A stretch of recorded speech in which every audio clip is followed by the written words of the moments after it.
thing that I found out, there are actually only three players, main players yan.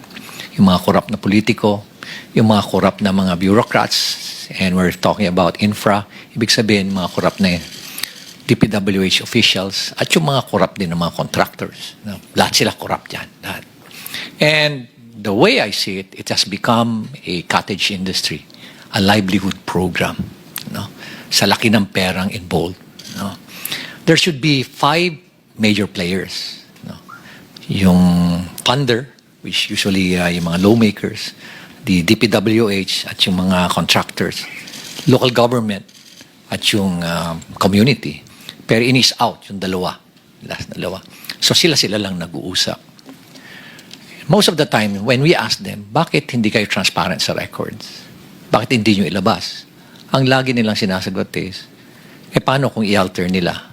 Paano kung baguhin at sirahin kami sa social media? So ibig sabihin, anong mechanism?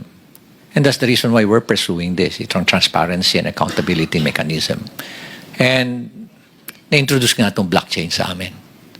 So pag in-introduce mo, sinabi mo na sa mga official na yan na, o bakit hindi nyo i-blockchain? Wala na silang rason. Kasi very weak yung kanilang alibay na sabihin na, hindi namin gagawin yan kasi baka nakawin. O kaya baka i-alter kasi sirain pa kami. So, it's a very weak alibi, pero may rason pa rin sila. May lusot sila. I was really surprised when suddenly I was asked, or there was a press conference without even consulting me, calling for me, and it was actually a hastily arranged press conference. Then suddenly, binabanggit na doon na I'm not an investigator, I'm just a legal advisor, when in fact, sila naman ang gumawa nung designation na yun, legal advisor and investigator. So there were contrasting na mga pronouncement. Kakayanin ko pa yun eh. Tatanggapin ko pa yun eh. Tatanggapin ko rin na wala akong authority over the PNP CIDG, which is true.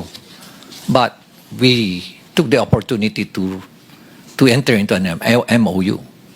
Nakipag-MOU kami to our initiative. Nag-MOU kami with PNP, with forthcoming yung sa NBI, with civil engineers, with IBP, mga lawyers. Ang dami mga volunteers. Even with structural engineers, meron din with watch group with M4GG. Para at least everybody, it's a whole of the nation approach. Kasi nga overwhelming. One thing that I found out is, I anticipated that it's widespread. But the level, the depth, and the magnitude is really overwhelming. That hindi mo kakayanin ng 1 taon, 2 taon to investigate because it's in thousands of cases. Sabi ko nga, it became a cottage industry. Sa isang probinsya nga lang, sabi mo, isipin mo mga 50 ghost projects, 40 ghost projects. O kaya undocumented na mga projects, umaabot sa 9,000. Sa isang probinsya pa lang yan. Paano pa kaya sa ibang probinsya? At ang isang ng mga nakikita namin doon is, why is it na ang lumalabas sa NEP for a particular district, 1-point-something million lang ang hinihingi mo. I have the records. Or 2.5 lang sa president's budget. Then suddenly, pagkalabas dun sa GA, bakit umabot na ng mga 21 billion? And nakita namin na talagang prevalent yung kondon, yung mga ghost and substandard projects sa lugar na yun. So what was the intention? No?